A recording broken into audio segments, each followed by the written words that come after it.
Hi, everybody. So excited to have you here for the SAUSD Arts Forward part of Art Walk. And we're so happy to feature our teacher and students from Century High School. So let's get started. I'm Robin McNair. I'm the coordinator of Visual Performing Arts for Santa Ana Unified School District. And with us tonight, we have Ms. Sabrina Skeels, who is our art specialist for the district. She supports all of us K-12 for the arts. And we have our amazing teacher, Miss Nena Kellar. She's an art teacher at Century High School. And we have Miss Griselda Gallardo. She's a 10th grader at Century High School in the art classes. And then we have Joseph Mino. He's an amazing art student also at Century High School. And then there's Emmanuel Hernandez, who is both a musician and a visual artist. So we have quite the talent and lineup for you tonight. So we're going to get rolling. We're going to start with our amazing teacher as artist, Miss Nena Kellar.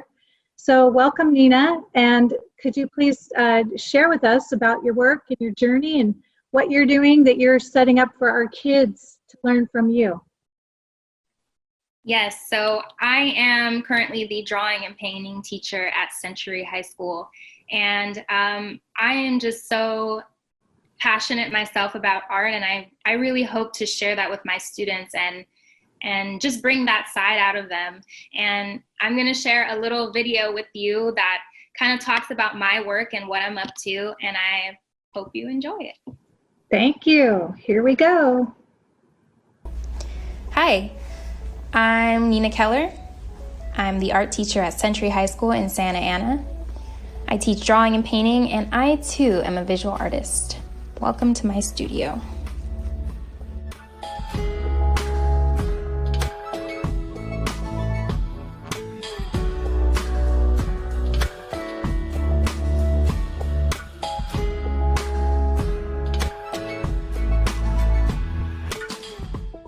From the very beginning, I considered myself an artist. When I was little, I would draw on any paper I could get my hands on. And I remember getting in trouble for cutting up my mom's magazines and tearing out the pages for collages.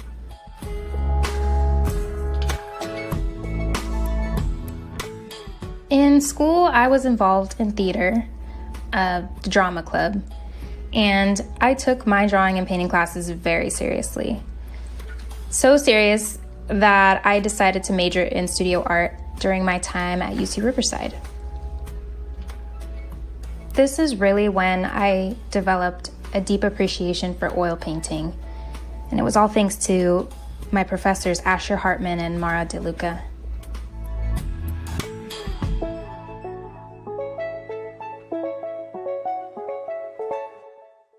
Around this time is when I fell in love with art history. I was drawn to the Western classical tradition of oil painting, but I craved subject matter that related more to my personal story as a female person of color. I'm really inspired by National Geographic and their depictions of cultures around the world. Also, artists like Frida Kahlo, Mickalene Thomas, Faith Ringgold, Carrie James Marshall. They've been really influential in my work. Another artist I'm inspired by is James Van Der Zee. He's a photographer best known for his portraits of Black New Yorkers during the Harlem Renaissance. And one of my paintings is based on a black and white photograph that he took of my grandmother and great aunt, who were both African American. He used traditional techniques, posing them theatrically in colonial style outfits, and the irony transcended the photo itself. It was almost as if he was rewriting history to elevate the status of the Black middle class. I love when artists use classical techniques to explore their own personal memories and cultural heritage. Kind of this experimentation that upsets history. And I am interested in capturing that in my own work.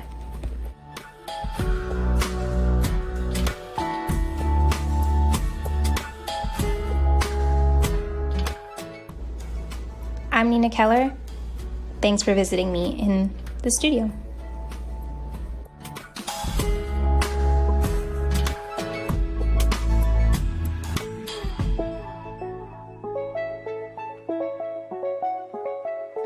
Wow, Nina, that's really, really inspiring. And how lucky and fortunate we are to have you as a teacher influencing our students. And we're so grateful that you were drawn to blend your passion about art and tying that into teaching and bringing that to our students too. And what I noticed about you that's really important, and many artists do this, they're multi-talented, right? We have multidisciplinary things happening.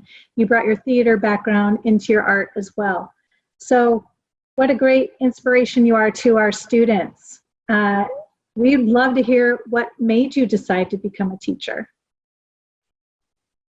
Well, I think growing up, I always wanted a teacher that I could talk to, I could express myself to, and I had a really tough time doing that just because it's hard to express ourselves. I mean, through art, I found my way of doing that, but I always wanted a teacher that I could be really close to, and so I kind of wanted to be that person. And I think there needs to be more representation in education of not only women, but people of color. And I think that is so important in education today. It's absolutely so important. And you know, what's really great is that you're bringing that lens and what you're doing to sort of disrupt the world and the way we see things as we always have, to help us see things as they are, or rethink how we think about things through your art. I know you're doing that to inspire our students too. So I would love to hear from the students, and we have 3 amazing students. We mentioned their names earlier, but let's start talking to them about if you could set up what the project was that you had them involved in this summer and tell us all about that. And then we'll start hearing from them and how we can see your influence on them as well. Yes, so we had a summer enrichment class that started in June, and it was called Create at Home. And this class was really inspired by some of the social political events that were taking place earlier in the spring. So George Floyd, the Black Lives Matter movement. This really inspired me to do something that was going to make a difference and get students involved in a way that they felt comfortable, and it had to be student driven. So that's what inspired this class. And this was completely voluntary. So as we're all in quarantine, I really wanted students to do something that they felt proud of while they were at home. So that's what inspired the name of this.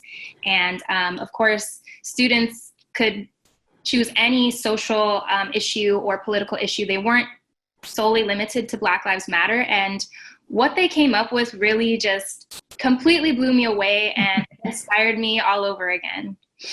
Right, and you had a whole bunch of students. How many students did you have in your summer enrichment class?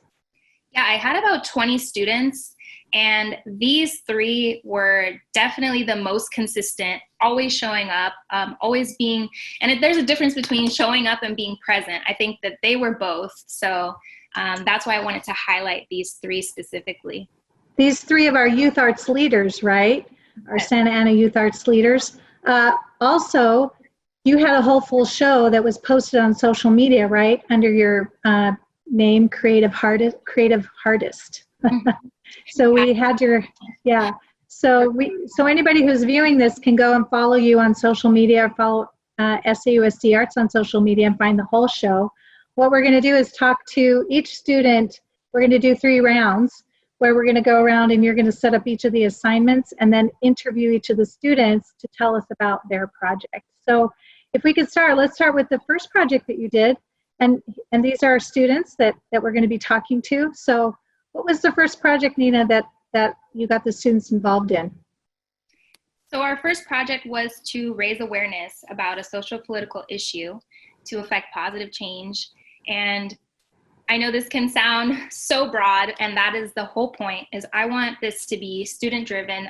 I want students to choose something that's really meaningful to them and to take creative risks and see what happens. So it's a way of engaging in activism in a sense. Absolutely. So the first artist we're going to talk to is Joseph Mino. So Joseph, we have this project that's right here on the screen, if you will. Tell us about this. Do you have a title for it? I call it Out of This World. What's Out of This World?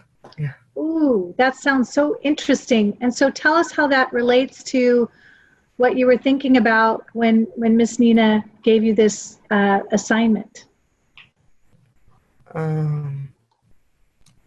Well, over the past few years, I've seen political issues all over the news, especially the internet. It's so tragic is that I started could either be crying or scared. So Right. yeah.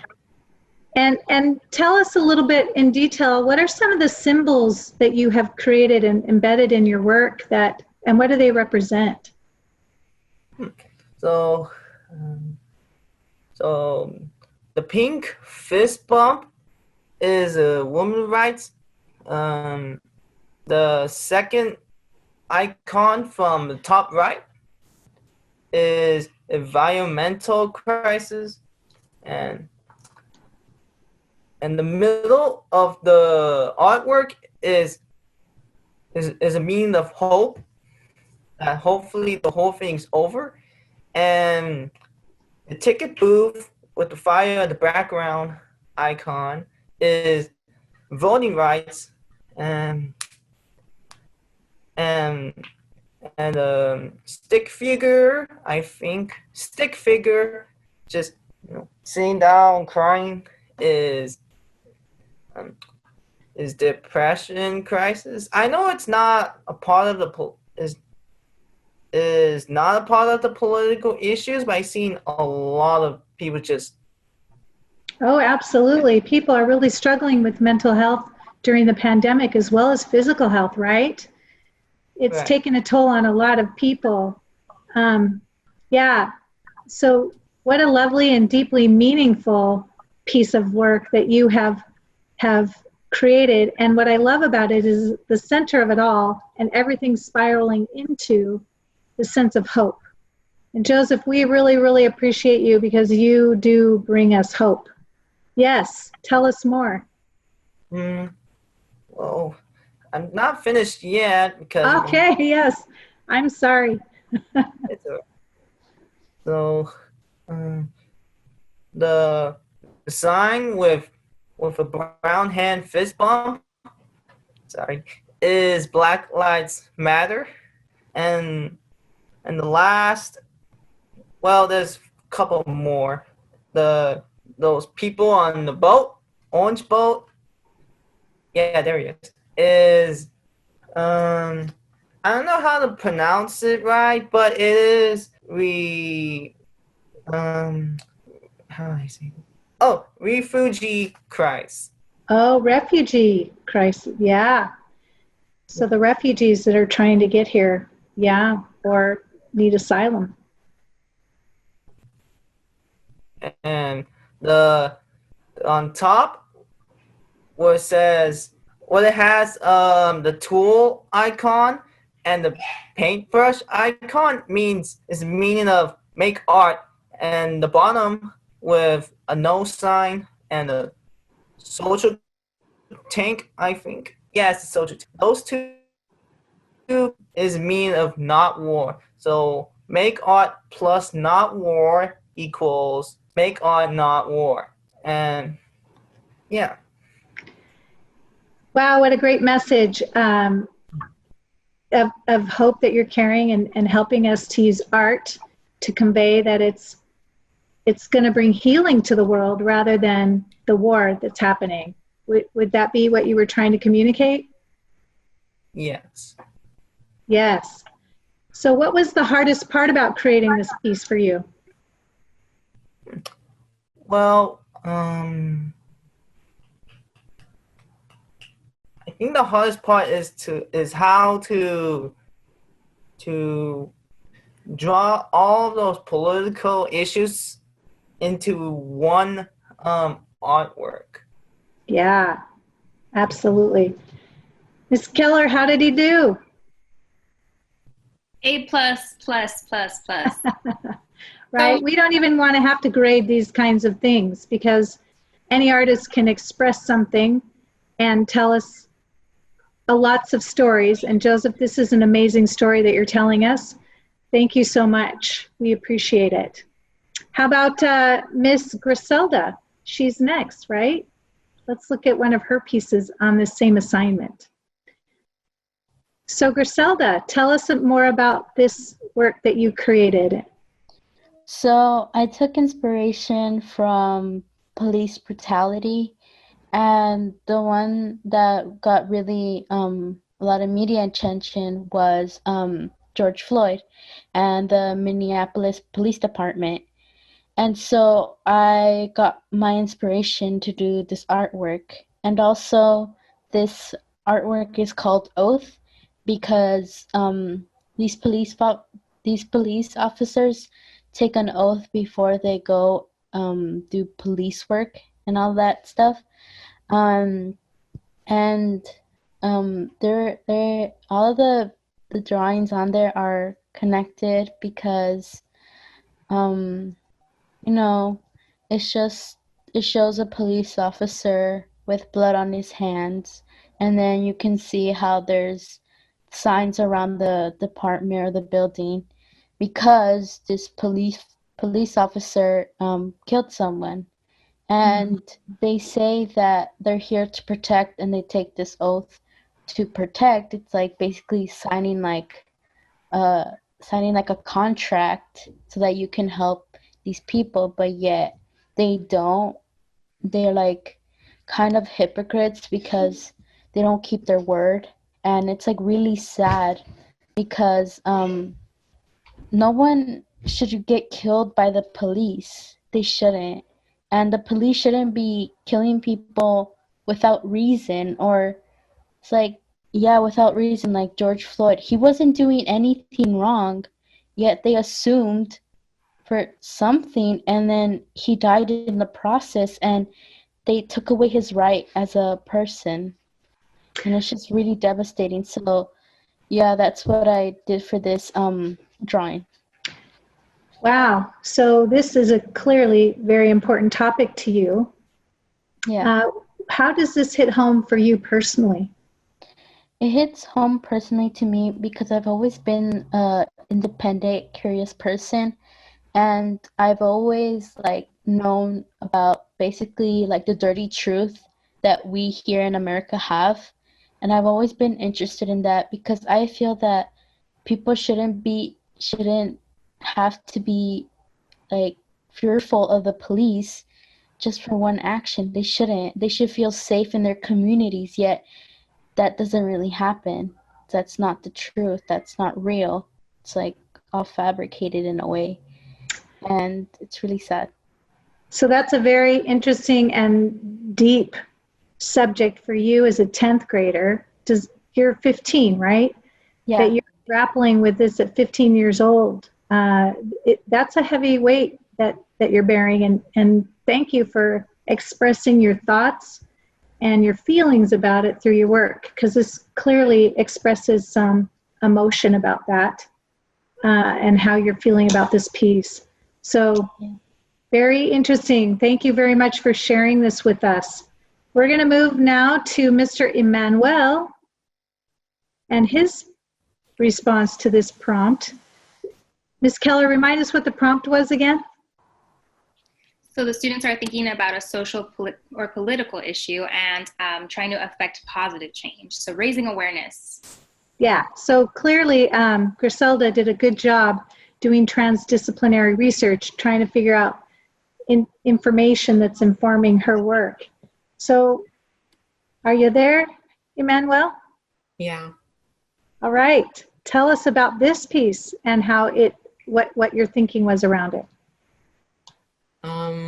For this piece, I wanted to make an artwork related to the Black Lives Matter movement, and I decided to depict a peaceful protest. And like that's what all the people in the background are. They're protesters. They're holding up signs saying Black Lives Matter and silence changes nothing. And in the center is George Floyd, because I feel that his death was something that brought a lot of people like to the Black Lives Matter, and it kind of showed them like how police brutality, like it gave them an example of police brutality and how disgusting and bad it was. And yeah. So you too were really impacted by this. Which part of the artwork is most important to you and why? The most important part of this piece, I think to me is the sunset, because at first, like that space was just empty, like there was nothing there, and I drew the protesters and Black and George Floyd first, and I was kind of trying to figure out how to fill out that fill up the blank space. And I thought about the Santa Ana City logo and how it has a sunrise in the back, and I liked that idea. And so I decided to draw that, and then I kind of wanted to. I was curious about what a sunrise means, like what it symbolizes, and I searched it up, and apparently it means that it means like a new beginning and rebirth, and I thought that fit really nice with the Black Lives Matter movement, because like a sunrise in the back is kind of saying like this is the Black Lives Matter movement and this is a new beginning, new opportunities for Black lives. New opportunities. I love the positive spin on a very challenging topic. Both you and Griselda mentioned that you are curious, and that led you to do some thinking and investigating. I love how you tied it to the city of Santa Ana and your roots here, and how you can bring that home to help affect positive change. All three of you, Joseph, Griselda, and Emmanuel, thank you so much. This was a great assignment. Let's move on to the next one. So Ms. Kellar, will you set up the next project too?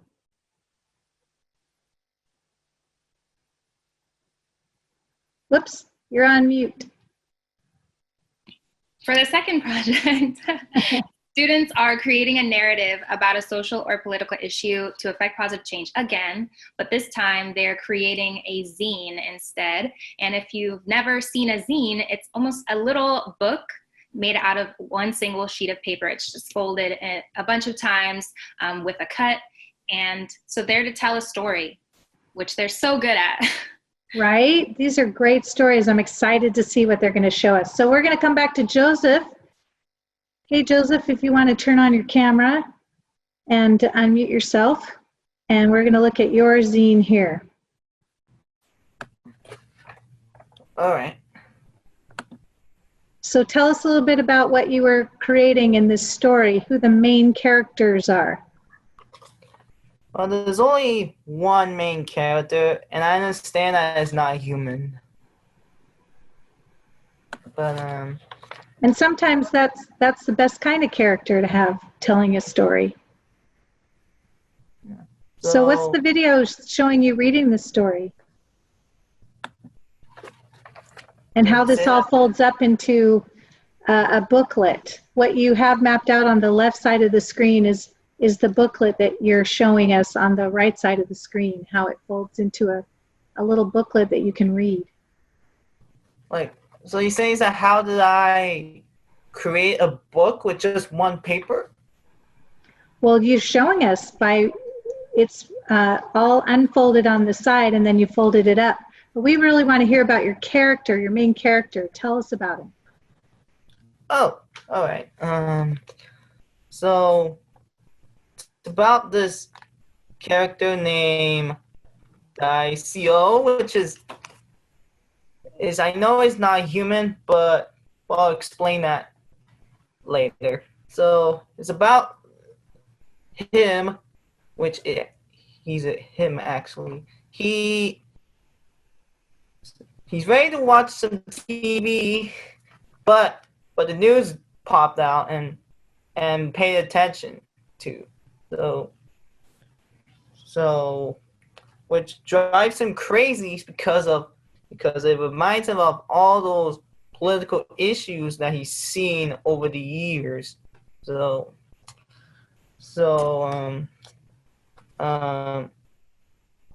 he's not a human, yes, but he wants to help people to solve all those problems, to become not just a nice person or character, but the most thoughtful character, which is important because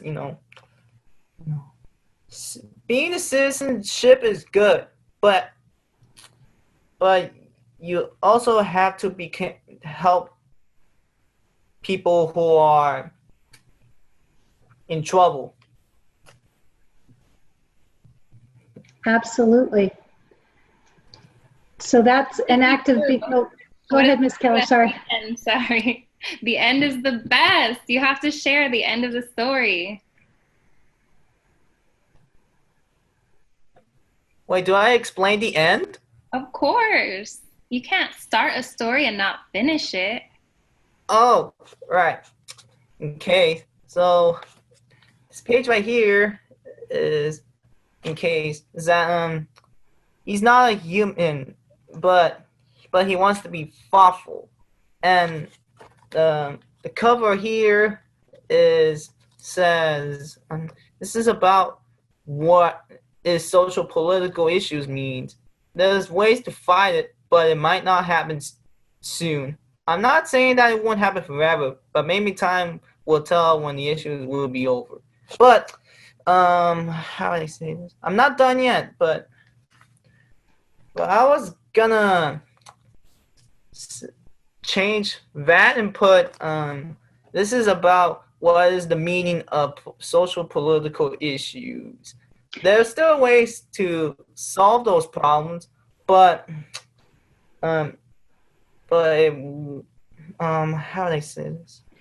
Hey, Joseph, didn't you say that your character would be that if he couldn't solve the problem right away, he would never stop trying to solve the problem? Is that what you were saying? He's never going to stop trying, right? You still try.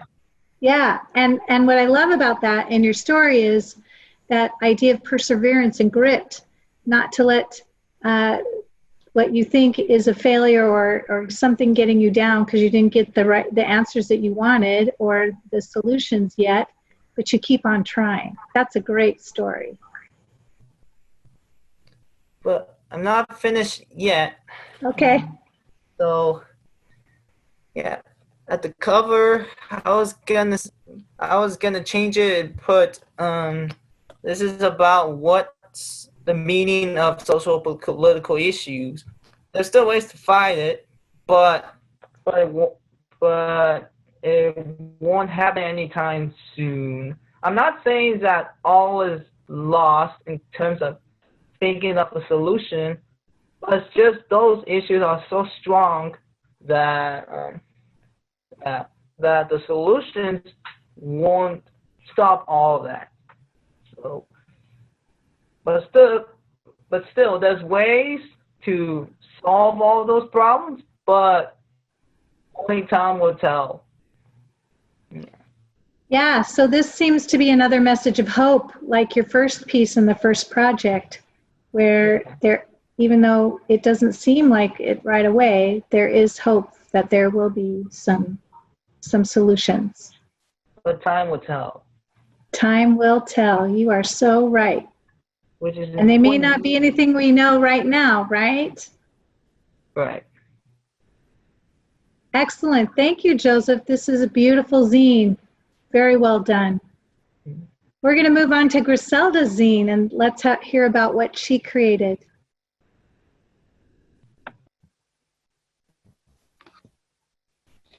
So, as the title of this zine / mini book is called Ruin.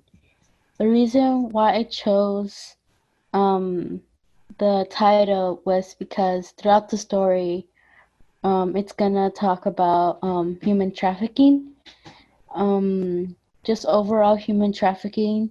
I know there's other categories, but I'm gonna put them all in one. So, so in each page, it's basically this girl. We don't know her name. We don't know her because I wanted her identity to be unknown because some people who go through human trafficking, you don't know who they are, either because they want their lives to be private because like they don't want to go through the trauma if they did escape from human trafficking, or you don't know them because it's underground and you'll never see them because some of them don't ever get out of human trafficking because it's so discreet. Um, so yeah, and so it's basically that's what this scene is about. And my inspiration for this zine was that I've also like did some of my own research because not because I wanted to expose another social topic, and the one that I was really drawn to was human trafficking because I just think it's like the most disgusting thing because there's no point in doing that. There's no point, really. There's no point. And the people who are supporting it are disgusting and sick. It shouldn't even be happening, but it still does because our world isn't perfect and we can change. But yeah. And the inspiration I took on is because I was watching a podcast that I've been watching for 2 years now, and they talk about social issues too, but they also go into other topics too. And also, I've also been inspired by this artist, this musical artist called Melanie Martinez, and she had this unreleased song called "A Million Men," and that's I'm guessing about human trafficking, but specifically it is sex trafficking that majority of women get trafficked in, and it's really sad. And that's where I got the inspiration from for this project. And yeah, and then in the end, in the very end, like in the third to last page, um, it's the 3 years later one. And that one, I put 3 years later because some of these people, they don't. It takes a long time for them to get out of human trafficking because it is underground and it's like very secretive, and it takes like a long time, and it may even take more than 3 years. It will take probably more than 3 years to find them, but I decided to stick with 3 years. And in the second to last page, it talked about hope because in the end, they need to get hope because they've been like ruined. Their identities get lost because some of those people who take them, they mentally and physically abuse you to the point where you don't even know why you're here, or like making them lose their purpose in a way. And then the last page is basically two of the phone numbers are if to report, and also to like get help if you are someone who was formerly trafficked. I think they help you there too, but you can report it too because, yeah, just to let them know. Wow, that is such a heavy topic, and it seems like you spent a lot of time really digging into the core of what the issues are and the challenges and finding ways to help people. I can see you being a champion, an advocate for people, and being a real help to others. Thank you so much for your thoughtfulness about this amazing project. Um, let's talk about Emmanuel's zine. Moving on to the next amazing project.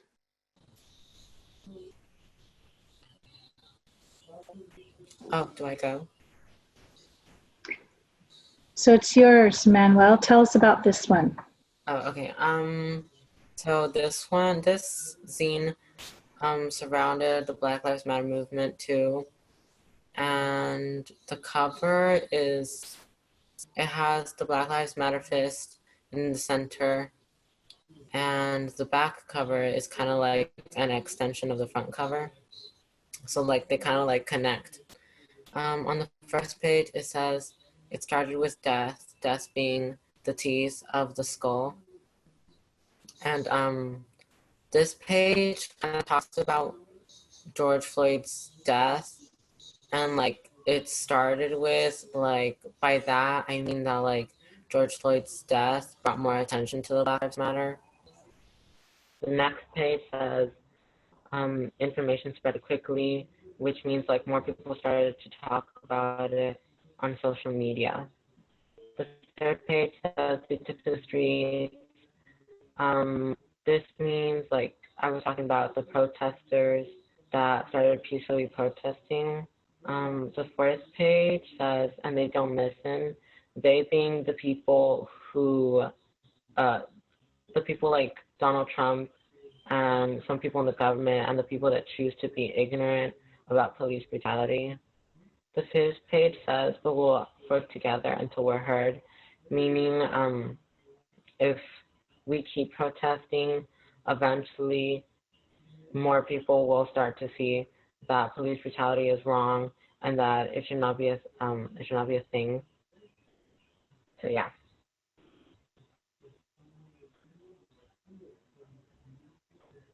You're muted. Sorry about that. I just want to clarify, Manuel, these are your own personal political views that you developed yourself, right? This isn't anything that you're learning in school, and there's no political persuasion. This is something that you've done research on about yourself and formed your own opinions about? Yes. Yeah. And clearly you have strong opinions about them. I love what Ms. Kellar was saying about not everybody has to go and be at a physical protest. Can you elaborate on that, Ms. Kellar? Yeah, I think that for some of our students or just anyone in general, there's this misconception that, I'm not doing my part if I'm not out there protesting. And I think that there are so many ways to be a part of this movement, this historical movement. And physically, some of us are compromised, our health, and we can't be there. So what else can we do? And these students are using their voice to make art, and they're very loud about it. And as much as I would have loved to have one class on Black Lives Matter art making, this was completely like their own ideas and their own views. And it's, how relevant is this? I mean, just 4 days ago, James Blake was shot 7 times in the back by a police officer. And before that, George Floyd and Breonna Taylor and Philando Castillo. There's so many names. So this is really relevant and so powerful.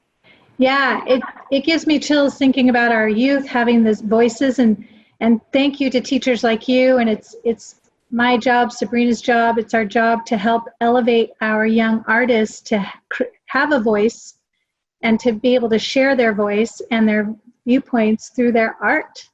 So we are really proud of you, Emmanuel, and Griselda and Joseph, for the work that you're doing. And we actually have more. We have one more project we want to share with everybody. So what's project 3? Will you set that up for us, Ms. Kellar?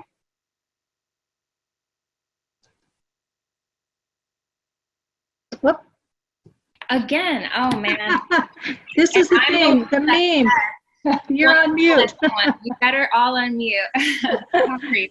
Okay, so this project is really special to my heart because I had students watch a virtual talk given by Angie Thomas, and she is the author of The Hate You Give, which was our summer reading at Century last year.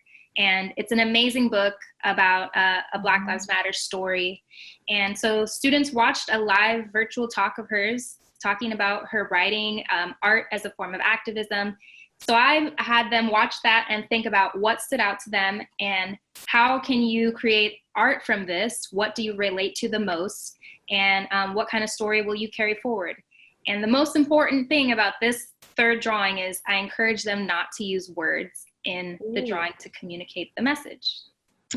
So it gives us stronger visual literacy, right? We have to rely on our ability to decode the visual images we see. So let's pull up Joseph's. Joseph, will you put your camera back on? And here we go. Unmute yourself. So let's take a minute to have our viewers, before you talk about it, Joseph, just to take a minute to look at this piece and see what give them a sense of time to make sense of this, make meaning of it. Wait, so you tell me, is that what's the meaning of this? Yeah, tell us about it. So the audience has been looking at it. They're using their visual skills to decode what they think this means. Now you tell us what your intent was behind it. Is that you in the picture? Says you can tell, yes. It's a great depiction of you. So tell us, what are you doing in there? It looks like you're thinking about something really deeply. So name this character whatever you want, but I'm just gonna say main character. So Got it. the main character is. Oh, sorry. I thought you were saying something. But anywho, this main character remembers of how bad the political issues is growing. But he could change all that by just thinking of a solution and solve all those problems. But it's challenging at the same time, because just like the book, but it's different. The issues are strong, that those solutions not going to help it at all. So How does the image of the main character tie to the background? So he's thinking about how to find a solution to solve all those problems. But however, some of those solutions won't help at all. So, but he's not giving up. I just keep trying, thinking of a solution by just keeping it a secret. But if he's ready to solve all those problems, then he's ready to solve them. So that's how the background that you see in the artwork and the thinking character connects into one artwork or image or portfolio. With the main thing that you were illustrating is we need change, right? That's what you're communicating. What a thoughtful piece, and your attention to detail. It's not only technically great, it definitely communicates a feeling and one of positivity, despite some of the challenging things that are facing us in our world today. So thank you, Joseph. You are a great social artist, shining a light on many of the issues that are happening in our community and across the globe. We appreciate your work and all that you're doing. So keep it up. Let's move on now to Griselda's final piece in this series.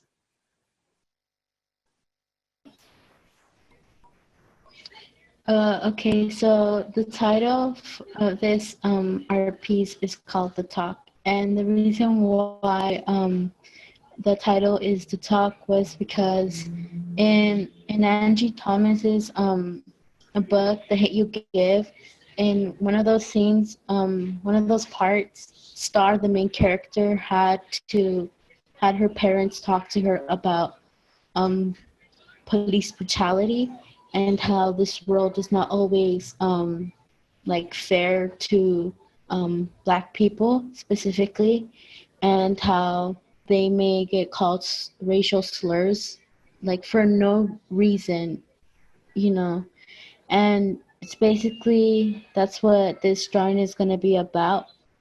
And so the coloring of the drawing is like like child colors, or like playful colors, like because they're bright, because of the kid. So but that color might turn more brown later on because of the dark topics that are getting um that are being talked. And and it was really difficult for me to make a drawing that didn't use any words, because I like expressing my feelings through talking and through also to typing and like writing, because I feel like I don't know, I just feel like that's more better for me. And those pictures, the little bubble, the little bubbles, you know, where they're talking. Um, it's just basically how this black guy gets shot because of police brutality, and also the little picture where the little kind of funeral is basically this unknown person, because sometimes police brutality gets unnoticed, and now it's getting recorded, you know, and it's getting all of this media coverage, and we need that because the truth needs to come out sooner and later. So so it's like very cool that it's coming out, because everyone needs to know and everyone needs to stop living in their bubbles that everything is perfect, because it's truly not. It's not perfect. Here in America, we have our own flaws too. We're not perfect. We may seem like the heroes in history, but we're in reality we might not. We're not. So, what a very smart approach to put a juxtaposition of something youthful and childlike in the setting, and then the heavy topics that kids have to address. And you can see the gravity in the situation as the parent is talking to the child in this. Would you say you were successful at communicating, though, through no words? I think I was, because throughout this process, through Art Walk or the summer enrichment, um, I had to get used to using pictures of people and like coloring all of that stuff. So I was getting used to it, but it was still kind of difficult for me because I was like transitioning to something new. Well, here's the beautiful thing. You get to continue in your art studies for the rest of your life. You can just continue to refine and work on it, and maybe you'll continue to add words and maybe you won't. So that's the beauty of, you never know. You might have, if in fact, what's going to be your next piece? It might be something more about child labor, and because okay, so Look at your teacher. She's like that girl. Yeah. Is there anything she can't talk about? She's so brilliant. Yeah. I got this idea from yesterday because at night I was actually watching this documentary about how there's like this specific type of mineral called mica, and they use it in makeup, and they use it in like technology too, I'm guessing. And but the dark truth is that children have to go in the mines to go and collect it, because some of the mines are really small and adults can go into it. But it was sad because these kids had like literally asked them a question like, what would you be doing if you didn't have to work in the mines? And the little girl said like going hungry, because it's their way of like, you know, supporting the family in a way. And it's like Yeah. really sad. So yeah, I would want to do something like that. So yeah. Well, Griselda, I'm gonna follow you as a social artist too. What are you doing that's shining the light on these really incredible issues that are so heartbreaking? And thank you for all that you're doing to help us understand it better and to see it from your perspective. I look forward to the things that you're going to do to affect good change in this world through your art and beyond. So thank you for sharing. Let's move on to Emmanuel's final piece in this today. Tell us about this.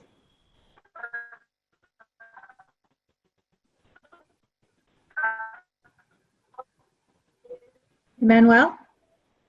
Okay. We're having a little bit of technical glitch.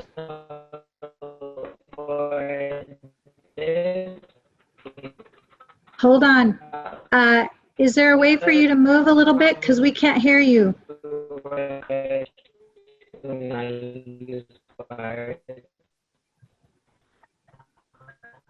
Yeah. So maybe, Miss Keller, you might have to help Emmanuel out. Oh. Use words. Okay, yeah, there you go. Keep talking. Okay. Yeah, we can hear you. For the last piece, we were encouraged.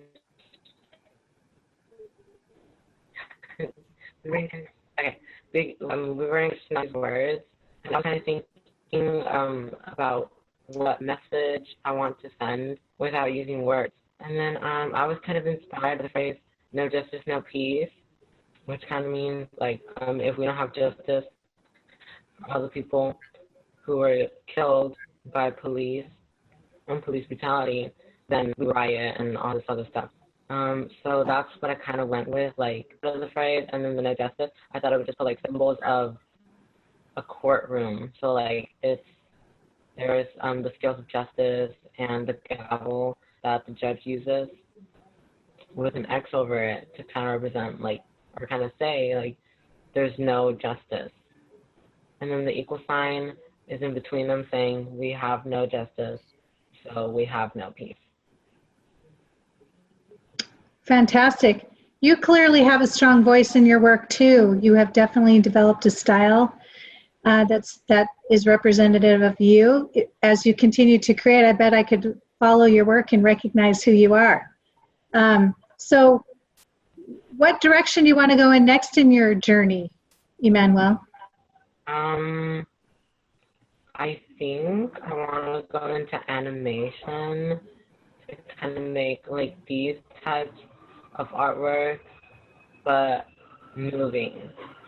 Moving. That would kind of, that would kind of help it like it would kind of help tell the story better. Yeah, that's another dimension, right? You're going to use your visual art and you can create animated pictures using your drawing skills as well. Most good animators have that background, right? So fantastic work. Well, thank you, everybody. Ms. Keller, thank you to you and for what you're doing and the influence that you have on our students, and to each one of you. You can all come back on so we could see you to say goodbye to everybody before we say goodbye. Ms. Keller, would you like to wrap us up with a few words?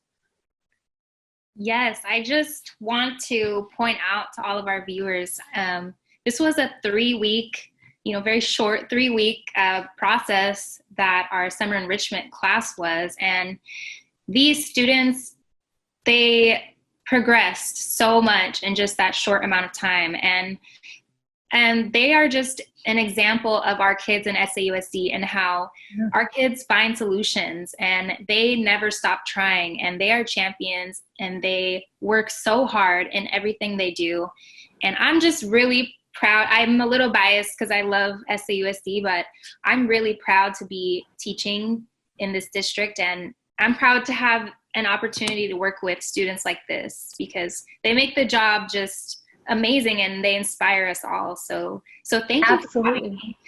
Oh, of course. And our community loves you. And what we love about being part of Art Walk is that this is our junior pipeline into the arts community. We have a very arts-rich city in Santa Ana.